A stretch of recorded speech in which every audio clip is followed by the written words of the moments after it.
Please join us in keeping Fredericksburg and Gillespie County special. Be Texas friendly. Share the road. Put litter in its place. Respect private property. And protect our dark skies. Thank you for caring about our community.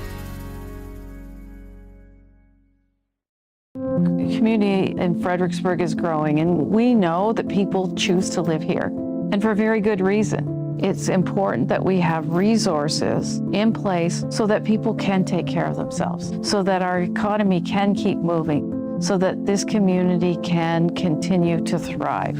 And this is our opportunity to help them stay well and stay part of the community as contributing members. This is Fbg.Live. From touchdowns and concerts to weddings and Christmas parades. Live video production right here in Fredericksburg, Texas. Live, local, here for you.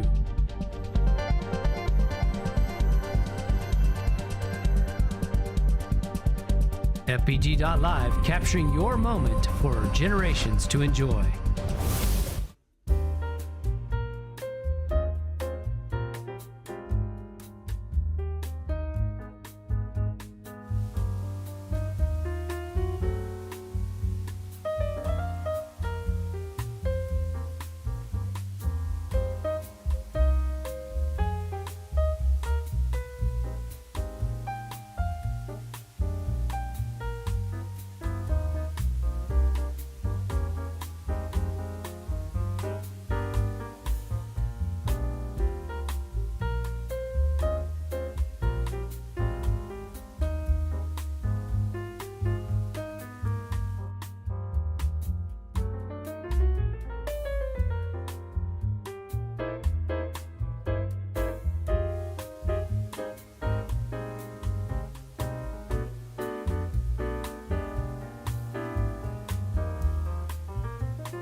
Hopefully.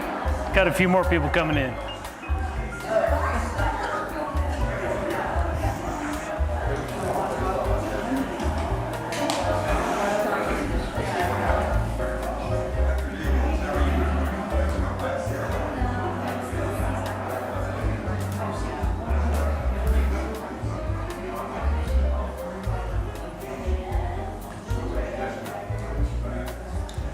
Good morning, everybody. I think we'll go ahead and get started. I just wanted to start by saying the reason Clinton is not here is not because he won the lottery. So, Clinton was asked to present to the Chamber of Commerce Leaders Breakfast this morning. So we apologize for the conflict, but you're stuck with me. My name's Garrett Bond. I'm the Assistant City Manager. So thank you all for being here this morning. We've got a great program for you lined up. Since this is the start of the new school year, we thought this would be a great opportunity to have Dr. Joe Rodriguez, the Superintendent of Schools, out to talk to you about their plans for the year and to talk about their new middle school. I don't know if y'all have had a chance to see that facility, but it's an amazing facility, and I think the kids are really liking it. Hopefully the teachers too. Just a reminder, this is being broadcast on Fbg.Live, so if you do have a question this morning, please be sure to wait for a mic and we'll get that to you. We want to make sure that people at home can hear what you have to say or what question you're asking. I want to give Dr. Joe plenty of time to make his presentation and for y'all to ask him some questions, but there are a few city things I'd like to run through. So we'll go through the city updates, then have Dr. Joe, and then we'll talk about some of the special events that are coming up. And then of course, at any point, if you have a question for us, please feel free to ask. So just like to give you a recap of the city council meeting that was held yesterday. It was referred to as a special call meeting, but it was basically a regular agenda. It was just rescheduled from, I believe, the 2nd. So it was pushed back a week. That's why it was called a special meeting. So we've got 2 new staff members. Susana Huerta comes to us from Leon Valley. She's going to act as the Assistant Director of Development Services. She has, I think, 20-something years of experience, 25 years of experience. So really happy to have her. And then Lori Cassidy actually started yesterday. She comes to us from Blanco, where she acted as a city secretary. For us, she will be the deputy city secretary, so she'll be helping out Letty with elections, open records requests, preparing agendas. There's just a lot of work that comes out of that office, so really happy to have her as well. The council also appointed a local resident named Todd Peters to a vacant position on the Planning and Zoning Commission. So that board is filled now. They also authorized the purchase of a new ladder truck for the fire department. So that costs a little over $2 million. Unfortunately, we won't see that piece of equipment for probably 4 years. That's the lead time. So we need to get the order in now. Hopefully in 4 years we get that piece of equipment. At that point, there's probably another $300,000 worth of equipment that goes on that vehicle. So again, that's just the way of the world these days. Same goes for ambulances. I think we have to wait 18 to 24 months for those. So we've always got to order those well in advance of when we actually need them. The Art Guild, I'm sure y'all are familiar with. They operate out of a city building at 308 East Austin. That's a couple houses down from the Visitor Center. The council approved a 3-year lease extension with that group, so they're set for another 3 years. And then finally, I know the finance department presented at the last coffee. For those of y'all who weren't there, they did a good job of just kind of covering their entire operation and touched on the budget. So that process started back in April. We're finally seeing the finish line. The council heard public comment on the tax rate and the budget at the meeting. I think there were 4 or 5 citizens who spoke.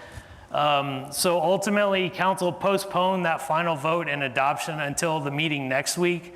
So on Tuesday, September 16th, that's when council will actually make that final determination. And we can touch on anything you'd like to if you have questions about that. They also received a presentation from Brady Clausen with the CVB, talking about the CVB's budget for this year. They just had a few specific questions for Brady, so he gave a great presentation. And I did want to mention Brady will be at coffee in November, so just make sure to put that on your schedule. I did also want to mention, be thinking about it, but we don't have a featured speaker for the next month's coffee. In October 10th, I think, is the date. So if there's any topics you'd like us to really touch on, let us know. So with that, I will turn it over to Dr. Joe. Really appreciate him being here today. All right, thank you, Garrett. Let me see, get this real quick. Good morning. It's my pleasure to be here. This is actually my 5th year as superintendent. When I arrived, I spoke with Dr. Mark Williamson, and at the time, he was the longest serving superintendent, at least within the recent years. And I told Dr. Mark, I said, I want your job. And he's like, well, you just got it. And I told him, I said, no, I want to be able to retire and come back as interim like you have, Dr. Mark. And I said that because the previous 2 superintendents really didn't make it past that 3-year threshold. So I'm proud to say that I've been here, that I'm starting my 5th year.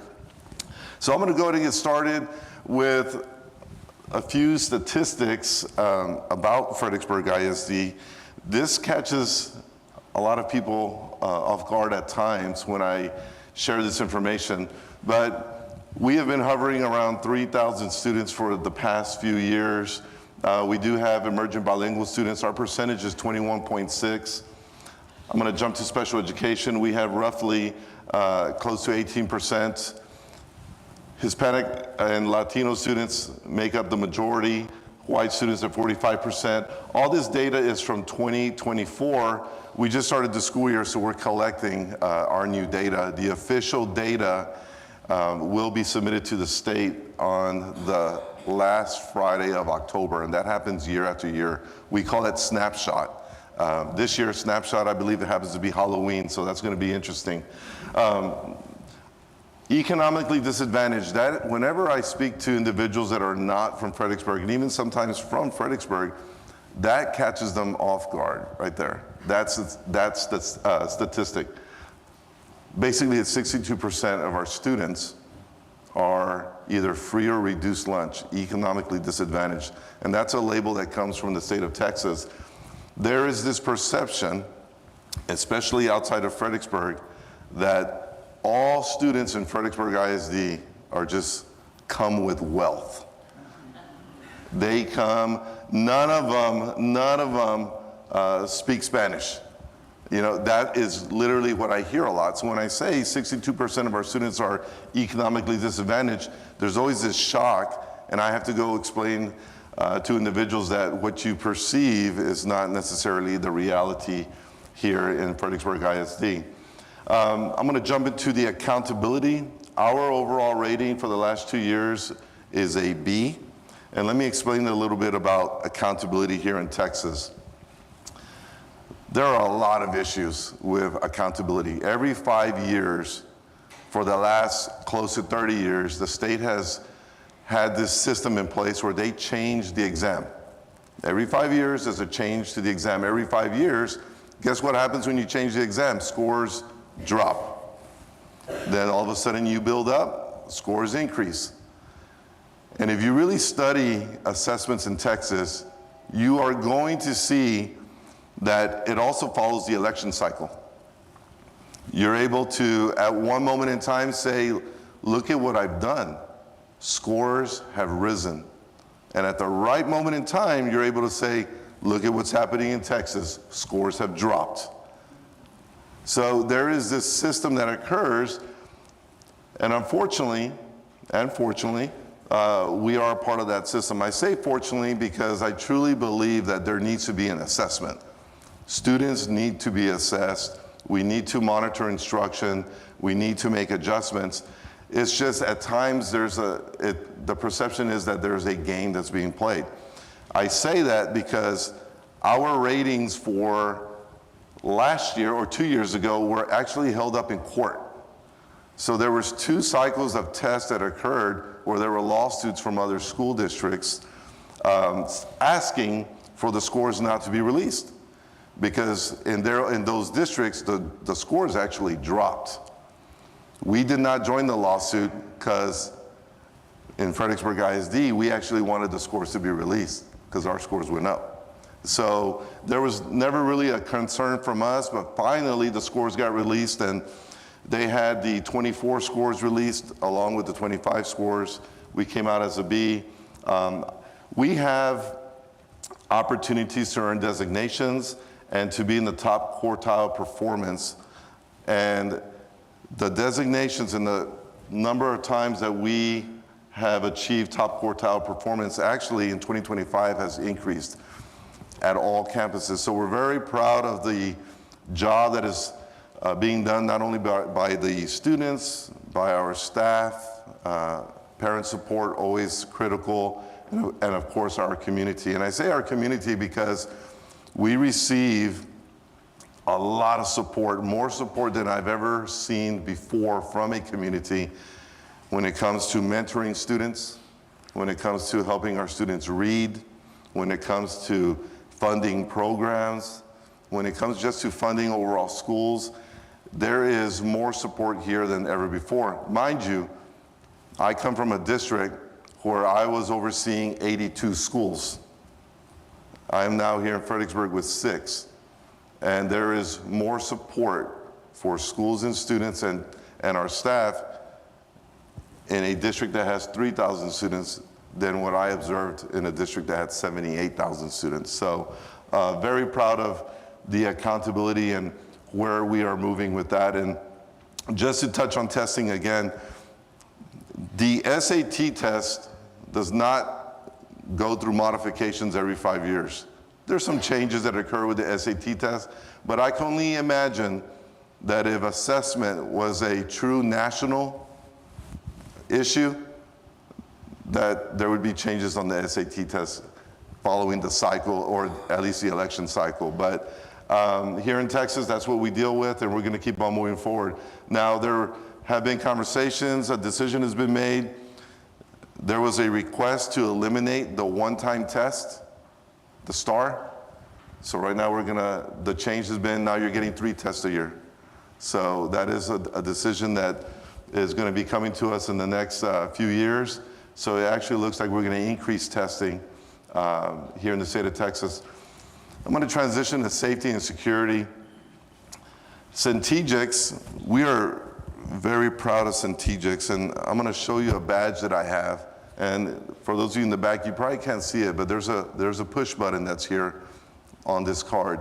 Centegix was purchased a few months ago, over $500,000, but I am going to explain what this does.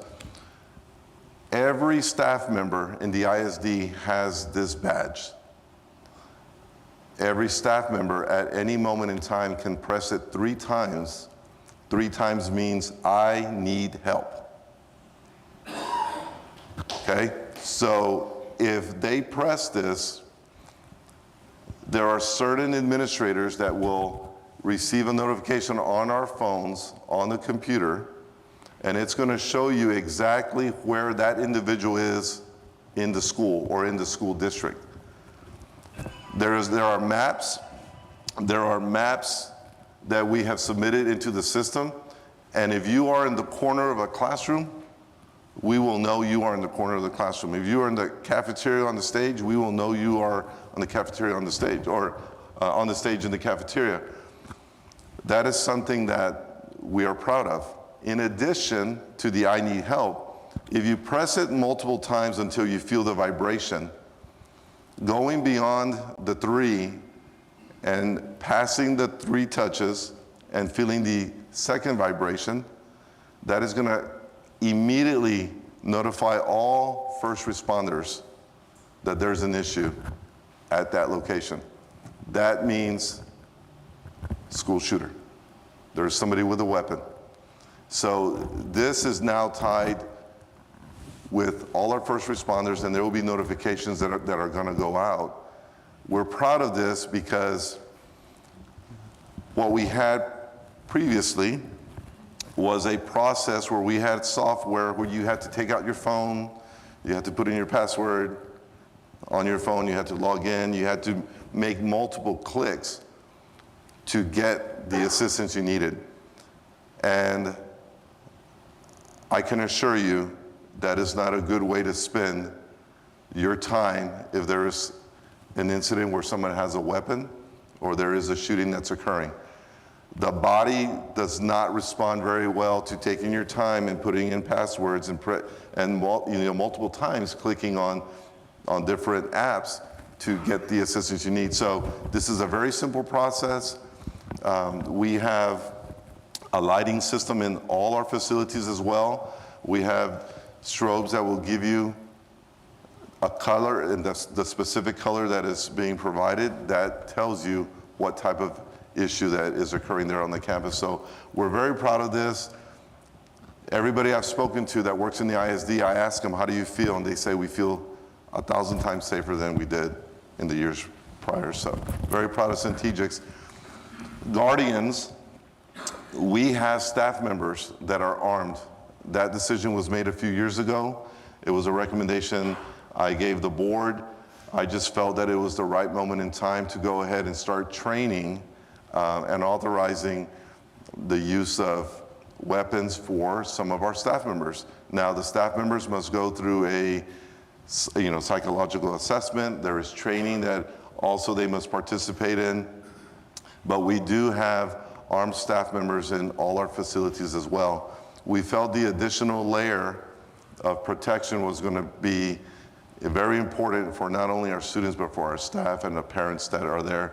We are at events, so we have individuals at events. We have individuals during the day, so you can be somewhere at night, and you can be at a football game, and I can guarantee you that there's going to be guardians there. So we do have that additional layer. In addition, very thankful for what our city provides. We have 2 school resource officers currently. So we have 2 school resource officers. One is at the middle school, one is at the high school. Many times people ask, well, why at the middle and the high school? If you remember middle and high school, there's the issues, there's a little bit more issues at a middle or a high school that need to be addressed and where law enforcement can assist us. And of course, we have security guards at the other campuses. So throughout the ISD, we have security guards, we have school resource officers, we have guardians. And the guardians, I'm the only one that knows who they are, along with our school board. So we have layers of guardians, and of course now we have this badging system. So we're starting the 25-26 school year with a lot of layers of safety and security. And I share with everyone, it's important that students learn. Bar none, we are here to educate students, but our first responsibility is to make sure that the way a student is dropped off is the way that they return. And of course, we want them to be more educated by the time that we return students back, but our first priority is the safety and the security. I'm sure I pressed the button wrong. Let me see. There you go. All right, the bond. We had a bond in 2022, and I'm going to give you a little bit of an update as far as the bond status. The middle school, it is complete. It is a very nice building. I will tell you that there was a lot of concerns from the very beginning that what was the traffic flow going to look like? Are we going to have a lot of issues? We have timed from the very first day of school, we timed someone coming off of 16, dropping off their child, getting back on 16. We were in the 20s, so it was rough. Day one, we were thinking this is going to be a problem. It was roughly about 22 minutes. We are now at 4 minutes. So from the way we monitor someone coming off of 16, by the time they drop off their child and get back on 16, it's a 4-minute trip for a parent. So we are seeing that the traffic flow has dramatically improved, and we're excited about that. The school itself provides a better situation when it comes to safety. If you know anything about the old middle school, and of course I just touched on safety, the old middle school had multiple buildings and multiple entry points. Obviously this building is in one section. It does provide a safer environment. It does provide better classrooms. The accessibility is better. There were buildings at the old middle school that if a child or a student or even an adult, if they were to have a simple sprain or if they broke their leg, or if someone was in a wheelchair, there were some buildings that they had no access to. They could not access some of those classrooms. So in this space, everybody has the accessibility needed. The one thing I have heard was we don't get to go out in the sun a lot. So the students are saying, and that's one thing that, yeah, when you have multiple buildings, you're exposed to sunlight and you're walking out. But that's the one thing I've heard from some of the students is, we just don't get the sun. We don't see the sun a lot. So I tell them, I said, well, back in my day, I started off the day playing outside and I would end the day playing outside. So lay off the handheld devices and go outside and play. So Stonewall Elementary, we did have some projects at Stonewall. We did some playground safety servicing at the elementary as well. We had the primary school outdoor restroom. That was big when I first arrived, and a lot of people have asked me, like, why a restroom? Why is that important? If you ever taught or had children that are 3, 4, and 5, having a restroom outside is a really big deal, especially when you're one person or two people and you're trying to ensure that they're all safe. It's very difficult when one needs to use the restroom and it's all the way inside. An adult typically goes with them, and now you leave the other students exposed with just one adult. So very big deal. I know the staff at the primary school was happy about that. The other item was the softball dressing room. I arrived June 1st, 2021. So the school year had ended. And as I was driving around the district, walking around, trying to understand the facilities, I ran into a father whose daughter had just graduated from high school, and she was a softball player. And if you know anything about softball, it is at the end of the year. And he saw me and he's like, "Are you the new superintendent?" I said, "Yes, sir, I am." And he's like, "Can I talk to you real quick?" And I said, "Well, yes, sir." We had a conversation and he said, "I just want to let you know, my daughter has graduated, so I don't have any skin in the game anymore. But you need to know that the girls are dressing out in their vehicles." And he said, "I think that is completely inappropriate, and I hope that you can do something about it." He's like, "But girls dressing in their vehicles in the parking lot should not be what Fredericksburg ISD is about." So what we quickly did is we got a portable that was in the area, and we made modifications, and we said the girls can start changing in the portable. And from there, we ensured that it was a part of the bond project. So one of the things that we were able to do with the 2022 bond is we built the girls their dressing room, so now they have access to that. They actually had access to it last year, but we're very proud of that. A very simple conversation. It was not an aggressive conversation, but if that gentleman doesn't talk to me at that moment in time, I don't know if I would have found anything out. Or at least it would have been at least a few weeks or a month, but we were able to submit that and put that in there. Very thankful for that. CTE renovation. We have that money on hold right now, and I'm going to explain why that money is on hold.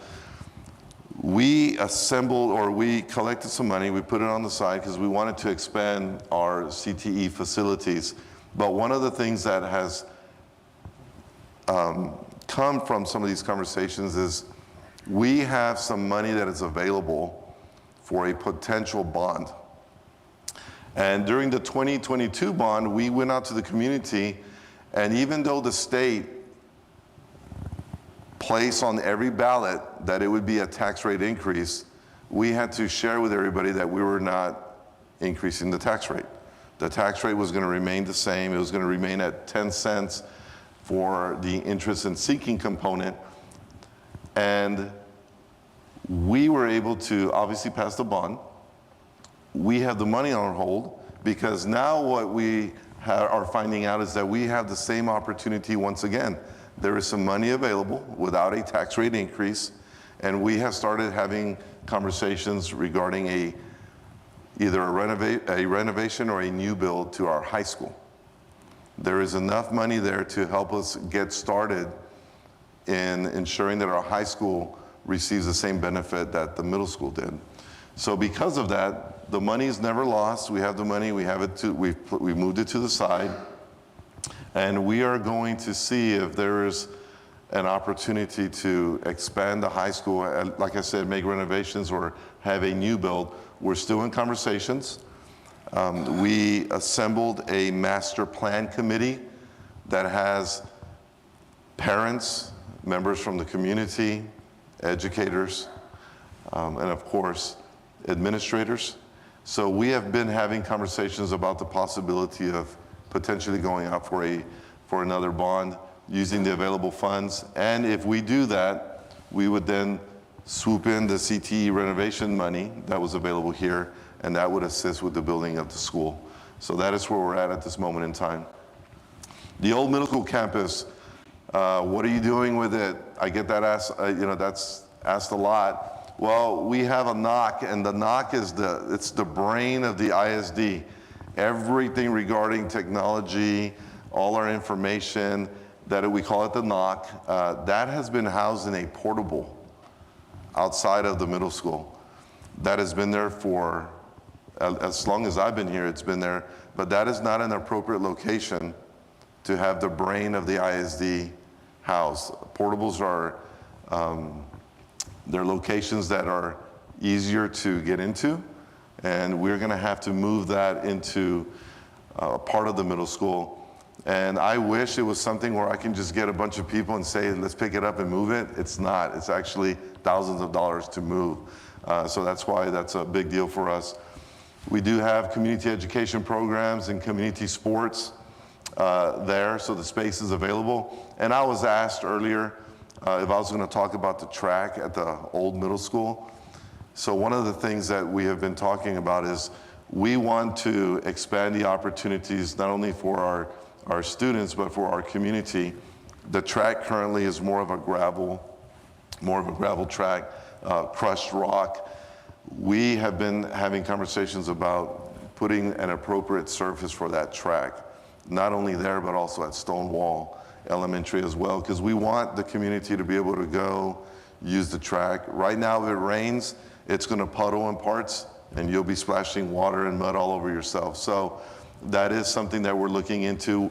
I've also been asked, what else can we do with the space around there? I've been asked if we could put pickleball courts, which I had to research what pickleball was because I was clueless as to what that is. Now I know, and I'm actually interested in pickleball. I've been asked to put a miniature baseball field for some of our younger kids. I've been asked to put a sand volleyball pit, to consider some tennis courts. So there are some things that we are considering. All of that would come together. If we do go out for a bond, we would create a bond planning committee that would give us the recommendations. But surely the conversations I've had, those would be at the top of the list. We have our district administration offices. That's where we are at. I actually tell everybody, and I always invite people, go up to my office and see the office I have. I picked the office that is semi-falling apart. If you go in, there's a big hole in my wall. And throughout the day, if the wind is above 10 miles an hour, parts of it starts to fall off. Literally, and I'm not joking, parts of it does fall off. And people ask me, they're like, why'd you pick that office? And I said, because I never wanted anybody to say, well, the superintendent got this luxurious office with this beautiful view. No, the view is wonderful, but the offices do need some repair. But as a school district, we have decided that the repairs for adults are last. The repairs for students and staff are always first. So I don't anticipate that there's going to be any major renovations at this moment in time because the money that we do have needs to go to the other campuses. But we are very thankful. I love the space. I'm a history buff, so I love anything that's antiquated, historical. So for me, I'm actually very excited, but it is a better use of the space. And the reason that occurred is because when we were planning the bond for 2022, there were a lot of community members that said, don't do anything else with it. Don't tear it down. Don't sell the property. We don't want a hotel coming up. We don't want Airbnbs in that space. So the best plan that we had was to go ahead and transition and move central office over there. I'm also asked, well, what happened to the old central office? Well, and a theme that you're going to hear is portables, right? So once again, we have had some students at the alternative high school. And when I say alternative, I'm not referencing the disciplinary students. I'm referencing students that are behind in credits. And it's more of a credit recovery. We call it Gillespie County High School. Gillespie County High School has been in portables forever. They've never had a space. So when we were having these conversations, I felt it was appropriate that our students receive a very nice building and that the adults transition to the older building, or the older buildings at the middle school. So currently, we have our Gillespie County High School students, they now have a safe space and a bigger space for themselves. And we also have our Head Start program. They've been in portables. We're gonna have the Head Start program. Their offices will also be at the central office. So that is the new annex / Gillespie County High School that we have. At the old middle school, we also have professional development data centers. We will use it as an emergency shelter. If there's ever another incident, I was not here when the freeze occurred, but my understanding is that there was a need to find different spaces to house individuals in the community, to give them shelter. We are going to use the space. If there's ever a moment in time where the city or the county feel like there needs to be a space, then that middle school is going to be available as well. We have safety training there. Last week we had our local law enforcement, PD, they held a 2-day training there, and that has been a spot where they're able to go.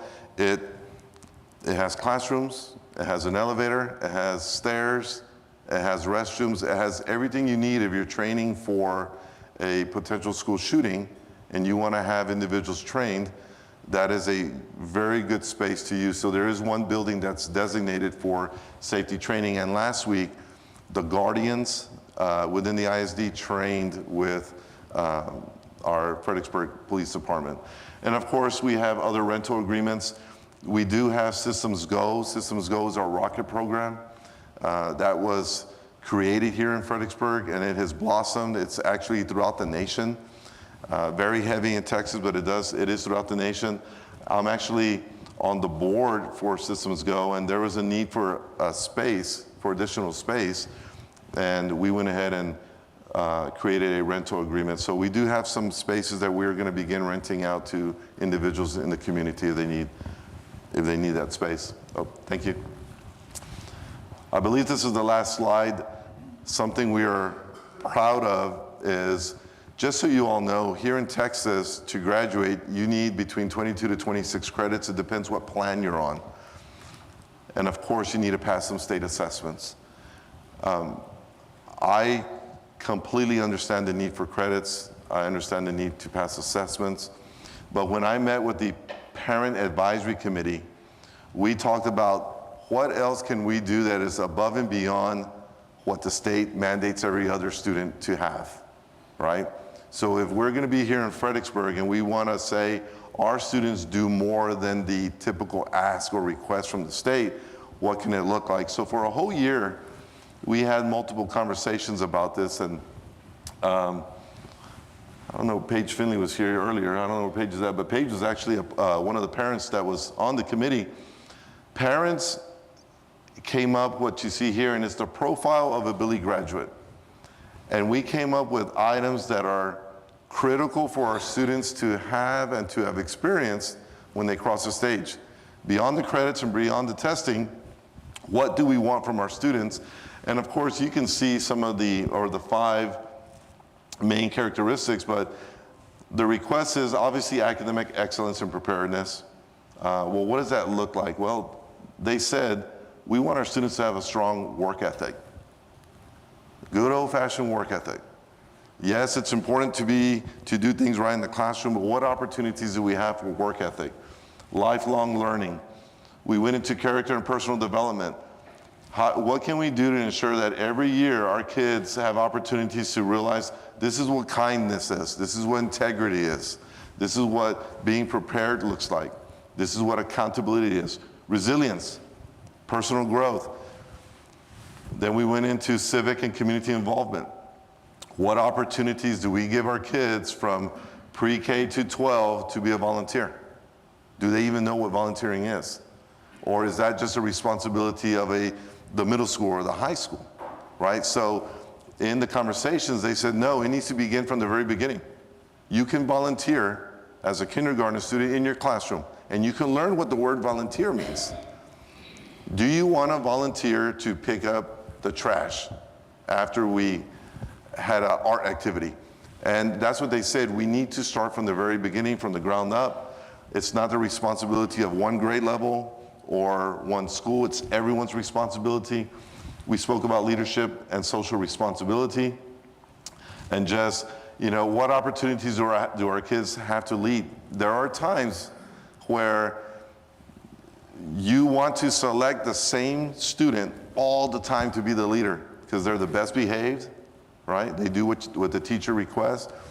But what other opportunities do students have to also be able to prove and highlight that they can be a leader as well. So that's another item that we discuss. And of course, pride and tradition. All the parents said that they felt that throughout the last 25, 30 years, that pride and tradition, the Billy way has faded a little bit. And they said, well, you know, we have new people coming into the community. And I said, well, hold on a minute, I'm new also, right? So, but they said, no, with the influx of people that are not from Fredericksburg, you do have a tendency to lose the pride and tradition. So we've been doing a lot of work in focusing on pride and tradition, and we're very thankful for the Education Foundation. They actually spearheaded our first community-wide pep rally a few weeks ago, if any of you all attended, and that was downtown. Very thankful for that. But these are the characteristics that we're going to be focused on moving forward and ensuring that our students have opportunities at every grade level to experience these items, because this is what is important to the community, to the parents. We have shared this with staff. It's not we're not going to dump everything all at one time and say we expect everything this year. We do know that there's a gradual transition, so we have begun the transition to get ourselves to where when every Billy crosses the stage, they not only meet the minimum requirements that the state has set with credits and testing, but they go above and beyond, and they have the characteristics of what the community is expecting. And I believe that is the last slide. Yeah. I apologize, I'm a little long-winded, so if I went longer than I should have, I apologize. Yes, sir. A couple of questions. Number one, graduation rate relative to schools our size, and two, a path to the trades in high school. Mm-hmm. I don't have any kids in here, but just gee whiz for me. Yeah, absolutely. So our graduation, the rates are high. I mean, you have districts that are at 92, 93%, some in the 80s. We're always hovering at 99%. There's at times there are students that are unable to graduate. There's external factors that occur. And it's unfortunate, but the way the system works is if a student leaves Fredericksburg and does not report what school or school district they are attending, we get hit with that. So something can happen at home. Mom, dad can say, we're packing our bags, we're going, we're leaving Fredericksburg. If they don't go enroll somewhere, the district gets blamed for it. So it's an unfortunate system. It's just a system that we have. And we all know that there are times where families must move. You know, within the past year, there's many examples I can give you where parents just had to grab their students and they left. And they left Fredericksburg for personal reasons. And unfortunately, we get the hit on something like that. So if the students are in our schools, we are working very hard to ensure that they graduate.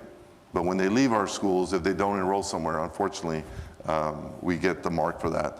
But we always hover 99% plus or minus, a point or two. The other part was the trades. We have more opportunities here than the high schools where I came from. The majority of the high schools were 6A high schools out there in the Houston area. What we have available as options is so far beyond what those schools even had to offer. And we're proud of them. And I touched on Systems Go. That's a program that began in Fredericksburg. The other one is Casa Iberales. And if you don't know the Casa Iberales concept, it's the tiny homes. Our students literally build a tiny home with the assistance of companies from here in Fredericksburg. And every year there's a rotation. And every year you'll see the beginning of one and the finishing of one. Unheard of. We actually have school districts that come visit so they can take the concept back. We also have aviation. That's a new program that we started this year. So we have an aviation program. When I arrived, there was not a partnership with our local airport. A few years ago, previous superintendent, is my understanding, there was a conversation if there was going to be a partnership, if there could be a partnership. At the time, they said no. So then our local airport went and partnered with Kerrville. So they went and partnered with Kerrville ISD. Well, when I was here, I said, well, we want that partnership as well. Our students, this is in our backyard. Our students should have access to what great airport we have here. So we are now starting that partnership this year. And then a big item that we have is we're starting an incubator program. The incubator program, if you've ever seen Shark Tank, where individuals go and present a concept, and there's a panel of judges, and they either say yay or nay, or they give them, well, we are creating that program here.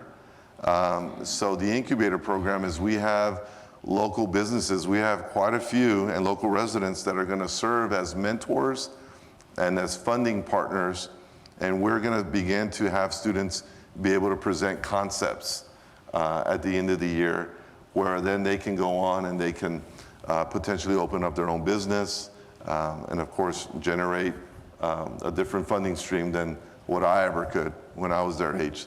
So we do have multiple programs. We're excited about them.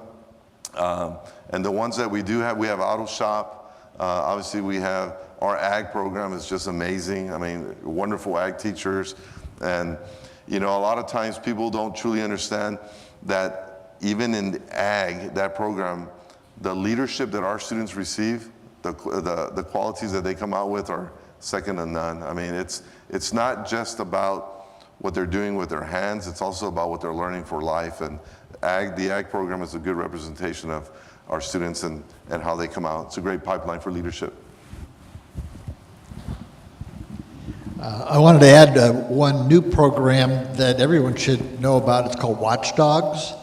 Have you heard about that? Yeah, so Of course. Project Caritas has started morning and evening pickup and drop-off periods of about an hour where dads and guys like me can go out there and spend an hour outside the building, make sure traffic's smooth, make sure kids and adults cross safely, and I'm telling you, picking up, there's at least 80 cars waiting when that bell rings, and so there is traffic issues also, in the pickup side.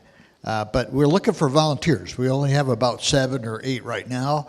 Like to do it in the middle school. We like to expand as we get more volunteers into the elementary school, and so just wanted to make sure everybody knew about Watchdogs, and I have some handouts for that if you're interested. Yeah, and the Watchdog program it's a national program. I have seen them at the middle school, at the drop-off, and it's you don't have to be necessarily a father. You can be an uncle, you can be a grandfather, you can just be anyone that just wants to go and provide support. An extra set of eyes is always going to be helpful in any facility. So we're very appreciative of Caritas and the Watchdog program and those that have volunteered. Yes, ma'am. Thank you for an excellent presentation. I'm particularly encouraged about the last slide, the beyond, let's call it the beyond the classroom, beyond the stage in terms of leadership development and community involvement. On the dark side, I'm afraid to ask, how many millions of our money are we shipping back to the state? I'll just leave that hanging. On the flip side, could you go into a little more detail of why it's so important for us to support the Continuing Education Foundation to make up that gap? Yes, sir, great question. So every year it does hover. We have sent back, a few years ago, we sent back up to 25 million back to the state annually. We're hovering around 17. We're anticipating 13 coming up. But still, it's in the millions. We will soon be approaching $200 million or $300 million since 2005.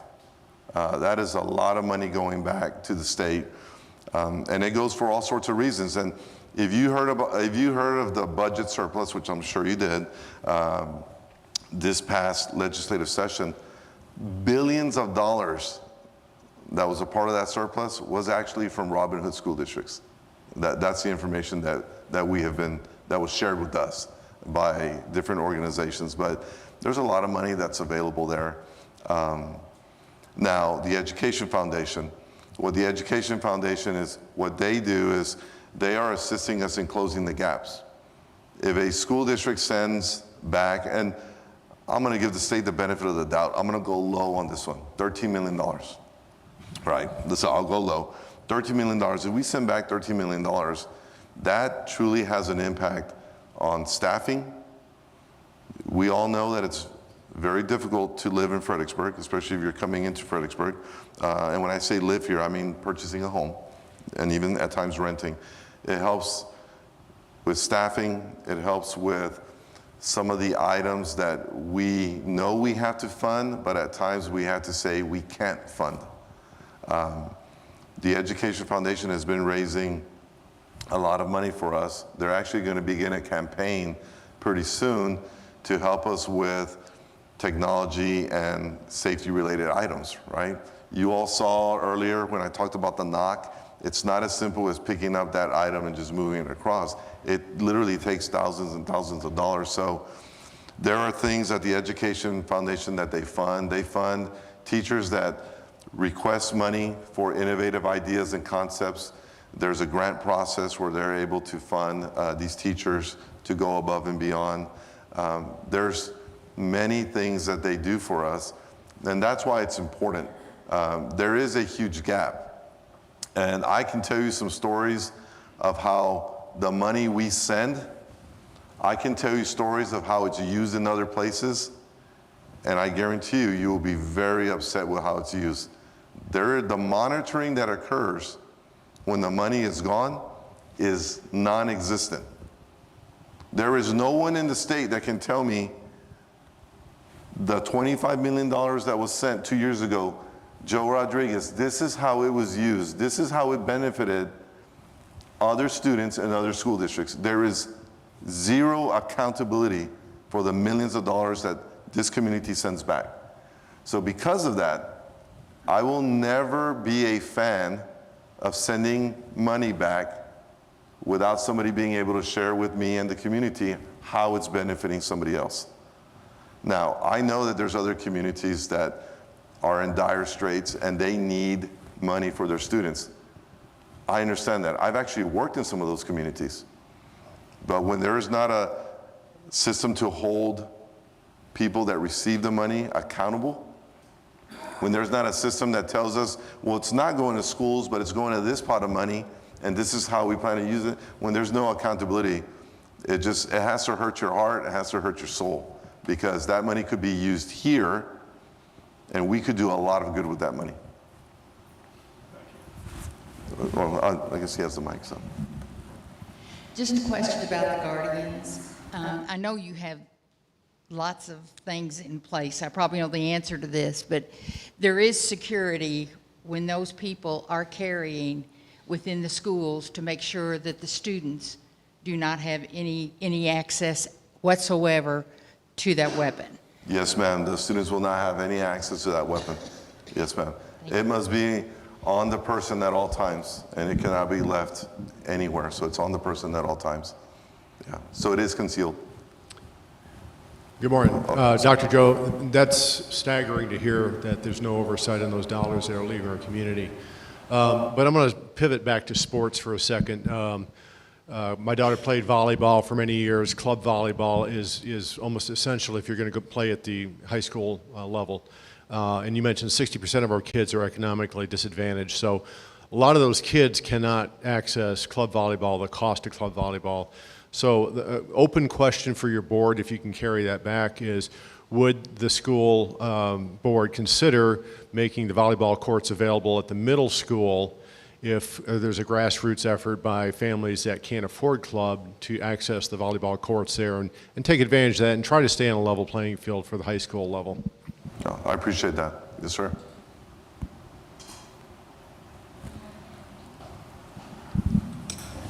Thank you. I was interested in your numbers, and I realize you haven't completed that calculation for this year. Two things. Overall, are your numbers up or down based on the new housing in town? I would assume they're somewhat up.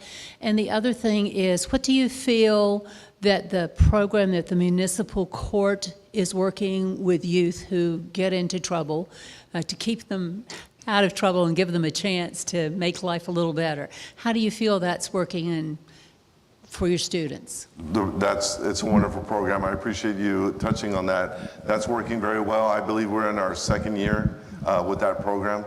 So yes, and that's a benefit to everyone, to the students and of course to the adults. So that is working very well.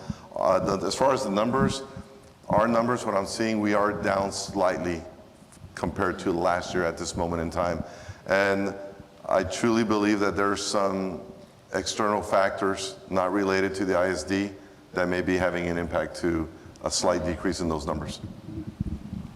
Hi, I'm a member of the board for Fredericksburg Junior Golf, and for like 17 years now we've been raising funds and buying lasers and all kinds of rain gear and things like that. And we've raised some really good golfers and spent a lot of money doing it. But the biggest problem we have is we have no dedicated golf coach. So the coach that you have now and have had for quite some time is also the basketball coach. And those two seasons conflict. And it is really, it's stopping us from doing more for you. And we've had discussions with the athletic director and all that stuff, and nothing seems to work. And every year we say, well, it's going to get better, it's going to get better. Well, it hasn't. And I'd really like some help, if at all possible. So is your recommendation that the golf coach only be a golf coach? Well, dedicated to golf and not stuck on some other team as well. Okay. So that we are sure that he can go to the tournaments with us and he can spend time out here, because we're paying professionals a lot of money to teach these kids. And then we buy extra.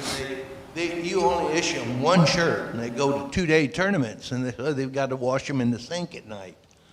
And so we buy them extra shirts. And when we go over there to find out why the kids only have one shirt, we find our shirts in a trash can, like sitting there moldy and mildew, because they haven't been issued. And the responsibility thing has just really vexed us. So that's not a problem that I can solve with the mic that I currently have. So let me get your information, and you and I can have that conversation regarding just a sole golf coach.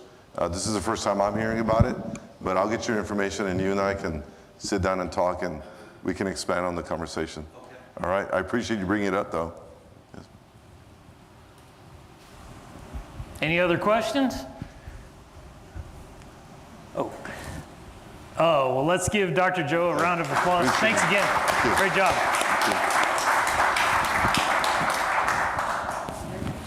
Well, thank y'all again for the questions. Grab the clicker. Just want to touch on a few special events that are coming up. Market Plots is about to get really busy. October is our busiest time of year, and that continues all through the holiday season. So you'll start seeing the barricades going up. That's just to make sure it's a secure site when we have thousands of people on the square. So Oktoberfest will run from October 3rd through 5th. The next weekend is the Mesquite Arts Festival. That's actually a very big event. It's gotten really popular over the years. Then we have a local event, Best Fest. Basically, that's the locals' Oktoberfest is what it's referred to a lot of times. Both are great events. And then the Fredericksburg Food and Wine Fest, that actually runs the entire week, I think Tuesday through Sunday this week. So lots of activities associated with that. Andrea reminded me the Parks Foundation is also going to have movies in the park at Marketplace. That is on September 18th, so next Thursday at 8 o'clock. It's a free event. They'll be showing Coco. So if anybody's interested in that, be sure to check it out. A couple other city events. Want to say thank you for your patience with Live Oak Road. We understand it's very bumpy right now. So basically what happened there is we had a utility contractor that's been working out there for several months. They have wrapped up. Now we're trying to get the city street department there to make the appropriate repairs. They're in the middle of their paving season, so we're having to kind of juggle that. But I think crews will be out there today and tomorrow to hopefully make those much needed repairs. So we get a lot of calls about that. Thanks again for your patience. I mentioned the city council meeting next Tuesday. Again, that's when the council will adopt the tax rate and the budget for the coming year. And then the next neighborhood town hall meeting is Tuesday, September 30th. That's going to be held at 6 p.m. at the Fredericksburg Herb Farm. We're hoping to talk to the residents south of Main Street, kind of on the west side of town. Again, we're talking a lot about transportation projects, in particular in that area. We want to talk about the Post Oak Road extension, which would basically connect Friendship Lane all the way around to Cherry Street up to Main Street. So if you're interested in that, come on out. I also wanted to give Alyssa a chance to talk about another event that PD will be hosting. I think she mentioned it at a recent coffee, but.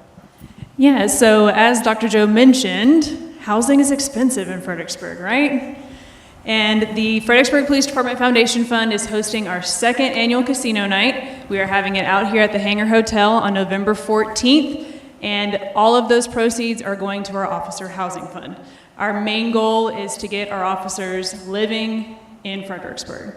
We have a handful of them right now that are commuting sometimes an hour or more to and from work. And so if we can get them here in Fredericksburg, it helps us all. So if you are interested in donating prizes for casino night, getting tickets or sponsorships, if you will check out Fbg.Live, that'd be great. Thank you.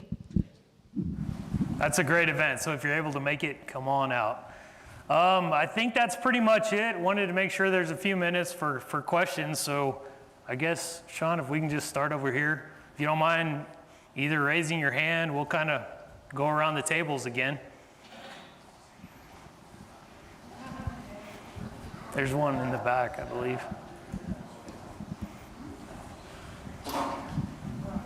Hey, Garrett. Several of us here live on Moore Street. Is this neighborhood town hall meeting going to discuss the Moore Street possible?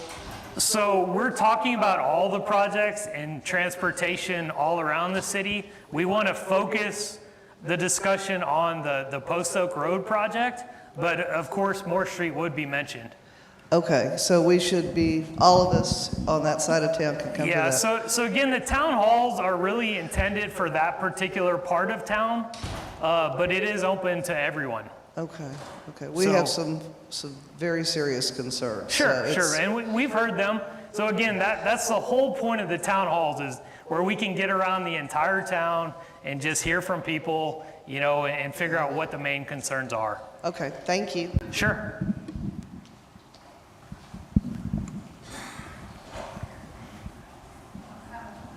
One other thing, Yes, sir. I live on Bob White Trail, down Olmec Lane, and when the people that are building the houses now cut that road, I came to the meeting and asked, please have them fix the road where they cut it. And they did, kind of, but it is, it's settling, and it's back to doing these kinds of things. Gotcha. Please make them. We will definitely check into that. Thank you. And I will mention, I believe that developer is going to be coming back to the city council to talk about phase 2. The council had said let's hit the brakes. So just heads up, watch the agendas. That'll be coming back. Yeah, thank you, I guess. Yes, sir. No, it's. Hey, Deb. Hi, I'm Deb Youngblood. I'm with the Perton Alice River Alliance. Yesterday, I went to the Hill Country Underground Water District meeting, found Lindy there. We all had a good talk. And by the way, those meetings, the board meetings, are open to the public. If you ever have any questions, you're certainly welcome to go. But one of the things that Lindy brought up, and I think is super important, is how we think about our water. And Catherine Peak, some of you may know her. Catherine wrote a piece for the local paper for September 3rd, and it's titled, New Old Residents Think About Water. In other words, don't just turn on your tap, think about when you turn on your tap, how long does it run, and how much water are you using just to brush your teeth or take a shower, all those kinds of things that we do with water every day and often do not think about how much we use.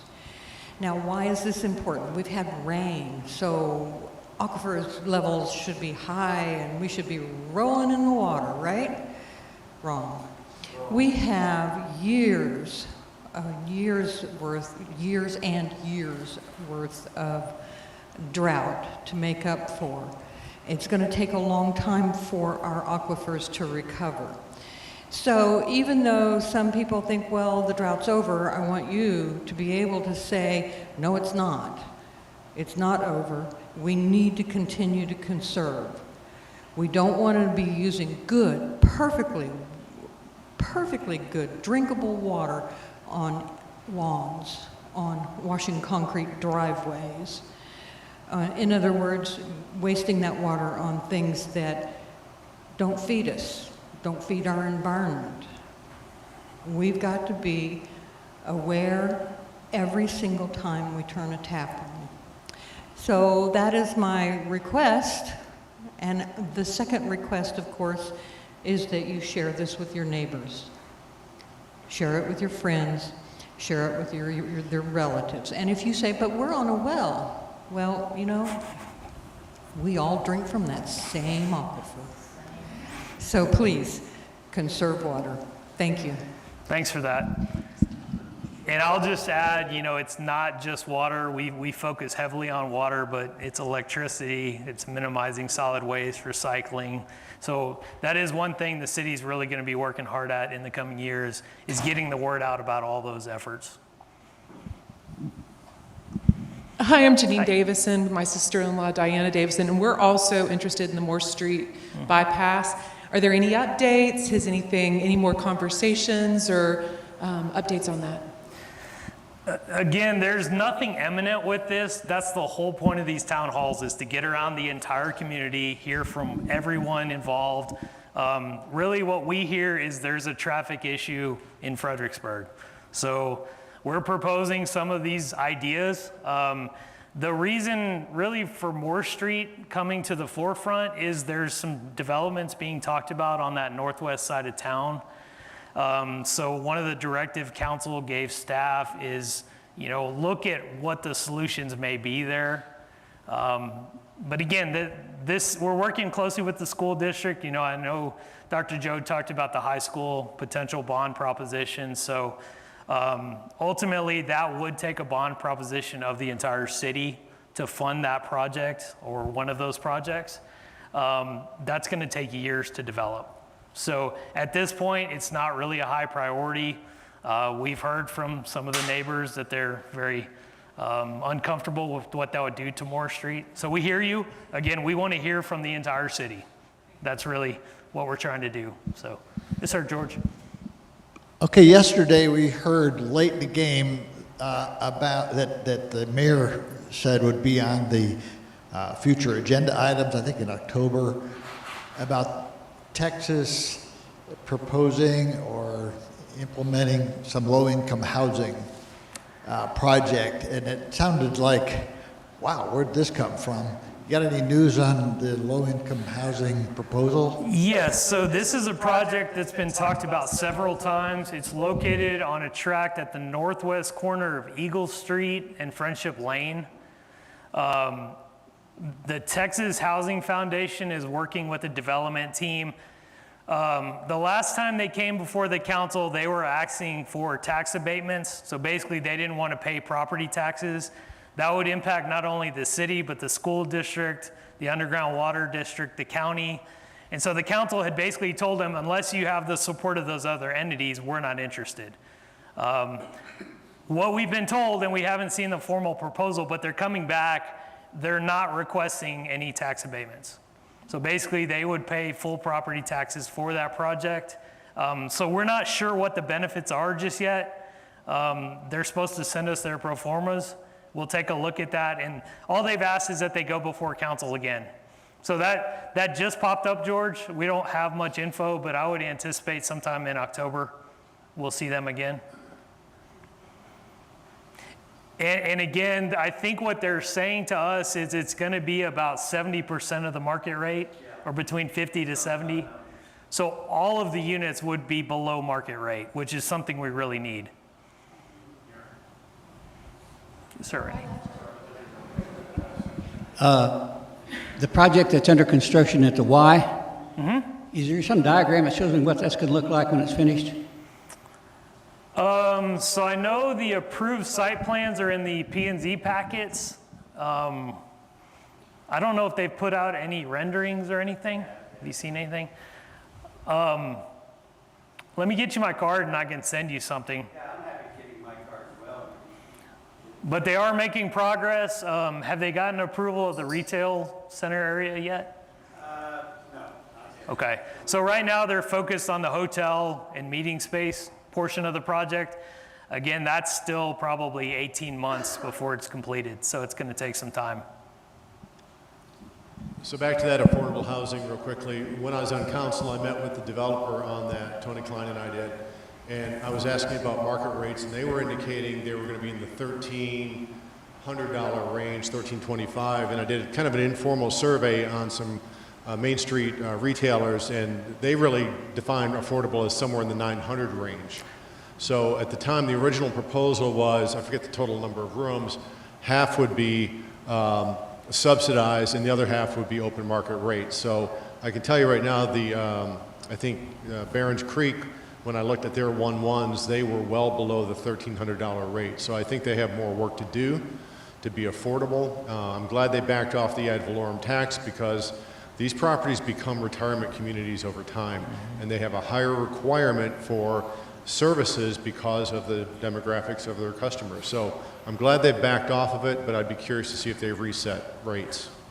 And I will say, Randy, they've actually come back to the city. The last time they came, all of them were below market rate. I think the lowest they went was in the high 900s. So they've made those changes. Again, now they're coming back with a third proposal. So we'll just wait and see what they have to present. Any other questions? Well, thank y'all again for being here. I hope you can enjoy this weather. It's amazing out there. So we'll see you next month on October 15th. Appreciate it.